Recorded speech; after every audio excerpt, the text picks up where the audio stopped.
Magandang hapon. Mabibilis na balita kasabay ng uwian, hapunan at pahinga. Mga up-to-date na balita ngayong araw ng Lunes. Garantisadong mabilis lang to.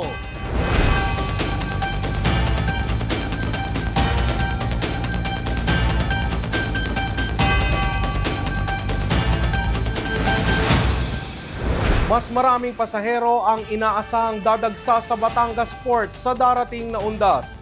Personal na ininspeksyon ng Department of Transportation ang kahandaan ng mga pantalan at bus terminals. Mabilis na balitang hatid ni Enzo Laca.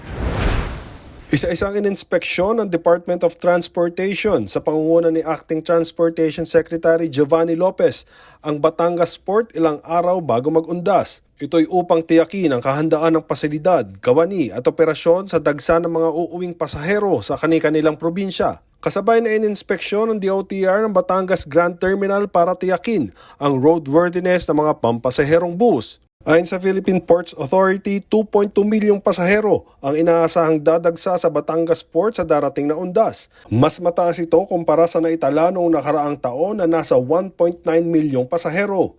Una ng ininspeksyon ng DOTR nitong nakaraang linggo ang kahandaan ng NAIA Terminal 3 sa paggunita ng undas. Ayon sa DOTR, mas madali na ang pag-check-in at pag-bag drop ng mga pasahero dahil magiging self-service na ito sa mga susunod na linggo. Enzo Lacap, All TV News, Channel 2. Kasalukuyang ginaganap ngayon ang 47th ASEAN Summit and related summit sa Kuala Lumpur, Malaysia. Sa pagdalo roon ni Pangulong Bongbong Marcos, layo niyang makipagtulungan sa ASEAN para maresolba ang ilang regional issues tulad ng issue sa West Philippine Sea at paglaban sa transnational crimes. At live mula sa Malaysia, maghahatid ng mabilis na balita si Michelle Giliang. Michelle, ano-ano nga ba ang mga na-accomplish na dyan ni Pangulong Marcos sa kanyang pagdalo sa summit? Ralph, second day na ng 47th ASEAN Summit dito sa Kuala Lumpur.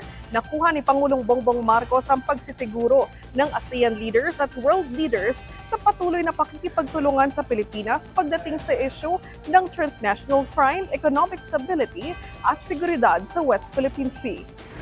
Sa ASEAN-US Summit, nagpasalamat si Pangulong Marcos sa aktibong papel ng Estados Unidos sa pagsuporta sa ASEAN. Aniya sa gitna ito ng kanyang pagkabahala sa mga insidente ng mapanganib na aksyon sa West Philippine Sea.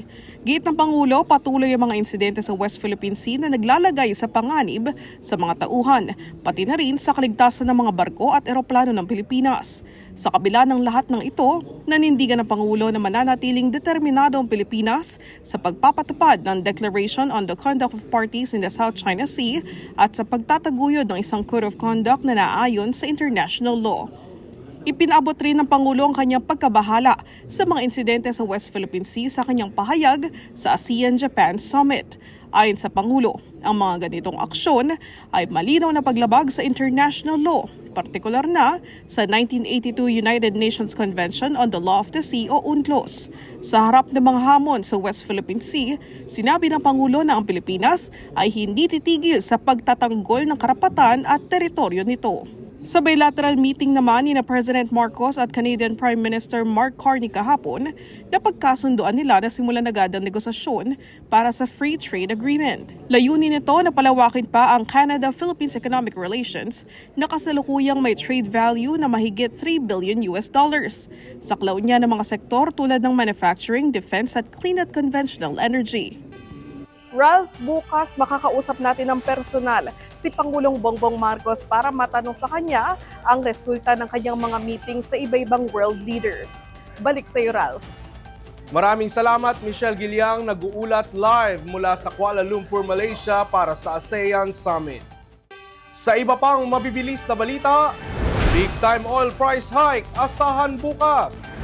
3 kumpirmadong patay sa aksidente sa kalsada sa Bontoc Mountain Province.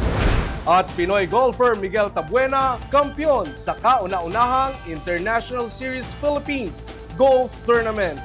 Abangan yan sa pagbabalik ng Mabilis Lang To.